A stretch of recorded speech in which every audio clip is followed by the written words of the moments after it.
విశాఖ ఉత్తర నియోజకవర్గం 1051 అంబేద్కర్ కాలనీ సులభ కాంప్లెక్స్ ఆనుకుని ఉన్న గెడ్డకు 19,87,000 రూపాయల వ్యయంతో రిటైనింగ్ వాల్ నిర్మాణ పనులను శంకుస్థాపన చేశారు. విశాఖ ఉత్తర నియోజకవర్గం ఎమ్మెల్యే పెనుమత్స విష్ణుకుమార్ రాజు కుమార్తె దీపికా శ్యామల 51వ వార్డు కార్పొరేటర్ రేగి వెంకటరమణ కొబ్బరికాయ కొట్టి శంకుస్థాపన చేశారు. ఈ సందర్భంగా వారు మాట్లాడుతూ వార్డులో ఇంకా ఏ అభివృద్ధి పనులు ఉన్నా త్వరితగతిన పూర్తి చేస్తామని చెప్పారు. కార్యక్రమంలో GVMC engineering department DE AE Ratnakar, work inspector Shyam Raju, party నాయకులు బి తిరుమలరావు, పొన్నాడ అప్పారావు, మాస్టర్ రామారావు, ఎన్నిబాబు, సింహాచలం ప్రసన్నరెడ్డి, శ్యామ్, చిన్ని గణేష్, లక్ష్మి తదితరులు పాల్గొన్నారు.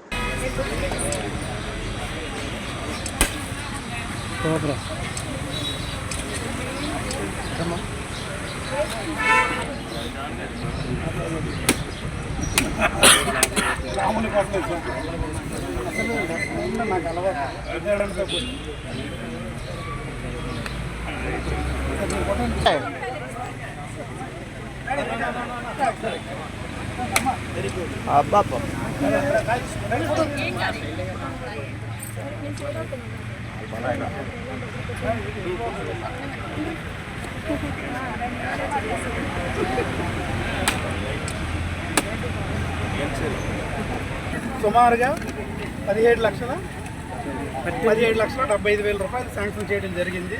దీన్ని ఎందుకంటే గతంలో కూడా ఈ కాలనీ అభివృద్ధి కోసం సుమారుగా మేము ఇక్కడ 5 కోట్లు ఖర్చు పెట్టడం జరిగింది. ఓన్లీ అంబేద్కర్ కాలనీకి సుమారుగా 5 కోట్లు. కాకపోతే మీ ఇక్కడ ఉన్న ఏఈలు ఉన్నారు, డిఈలు ఉన్నారు, అడగండి. దాంతోపాటు ఇప్పుడు ఏదైతే ఉందో ఈ డ్రైన్ ప్లస్ ఈ రిపేర్ వర్క్స్ ఇక్కడి నుంచి ఇది ఉంది.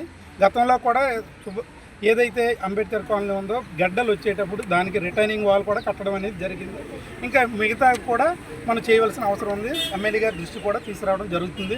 కావున ప్రజలందరూ కూడా మేము వచ్చిన తర్వాత, అంటే మేము మనమని కాదు, ఈ ప్రభుత్వం వచ్చిన తర్వాత ఇది ఫస్ట్ వర్క్ అన్నమాట. ఇది దయచేసి ప్రజలందరూ ఒకటి గమనించాలి. మనం చేసిన వర్కులు ప్రజలకు ఎప్పుడూ అందుబాటులో ఉంటాం. మేము కార్పొరేటర్గా గెలిచిన తర్వాత, కూటమి ప్రభుత్వం వచ్చిన తర్వాత కూడా మేము ఏదైతే ఉన్నదో ప్రజల కోసమే సేవ చేయాలి. ఎవరైనా ఏ ప్రభుత్వం వచ్చినా మేము వచ్చినా అల్టిమేట్గా ప్రజలు మమ్మల్ని ఎన్నుకునేది కాబట్టి ప్రజల కొరకు మేము పార్టీలు చూడకుండా అభివృద్ధి చేస్తే ప్రజల మన్నను మేము పొందడానికి అవకాశం ఉంటుంది.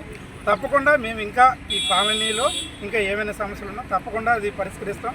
మరి ముఖ్యంగా ఏదైతే మన రీసెంట్గా ఇక్కడ సచివాలయం ఏదైతే ఉందో అది ఎప్పటి నుంచి అది కమ్యూనిటీ హాల్ ఉంది, అది సచివాలయం కింద ఇచ్చారు.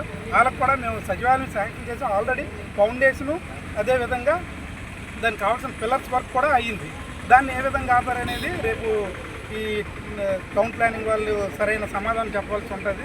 ఎందుకంటే ఇక్కడున్న మ్యారియట్ హోటల్తో ఏదైతే అల్లూరు సీతారామరాజు స్టాట్యూ ఉందో అక్కడ వరకు మనం గతంలో కూడా 60 అడుగుల రోడ్ బైండింగ్, అది ఇప్పుడు 80 అడుగులు చేస్తే ఇక్కడ ఉన్న విశాఖపట్నంలో ఉన్న బిల్డింగ్లు ఏవి ఉండవు. ఇప్పుడు ఈ రోడ్లో ఉన్న బిల్డింగ్లు కూడా అన్నీ పోతాయి, ప్రజలందరూ కూడా నష్టపోతారు. గత ఏదైతే ఉందో ఈ రూట్ మ్యాప్ని ప్రభుత్వం కూడా దాన్ని పరిశీలించి, ఎందుకంటే చాలామంది ఈ మధ్యతరగతి ప్రజలే చిన్న చిన్న అపార్ట్మెంట్లు కొనుక్కుంటారు, అలా అందరూ ఇబ్బంది పడకుండా మనం ఏదైతే ఉందో రోడ్ బైండింగ్ ప్రస్తుతానికి 60 అడుగులు చేయాలని నేను విజ్ఞప్తి చేస్తాను. రైతులందరూ కూడా ఎమ్మెల్యే గారి దృష్టికి తీసుకురావడంతో మనం ఇక్కడ జీవీఎంసీ గారి శాంక్షన్తో 17,75,000 కాస్ట్తో ఇక్కడ డ్రైనేజ్ వర్క్స్ అనేవి చేయడం జరుగుతుంది. సో ఇక్కడికి వచ్చిన ప్రతి ఒక్కరికి కూడా కూటమి ప్రభుత్వం అలాగే మా కార్పొరేటర్ గారికి అందరికీ కూడా మా ధన్యవాదాలు తెలియజేస్తాం.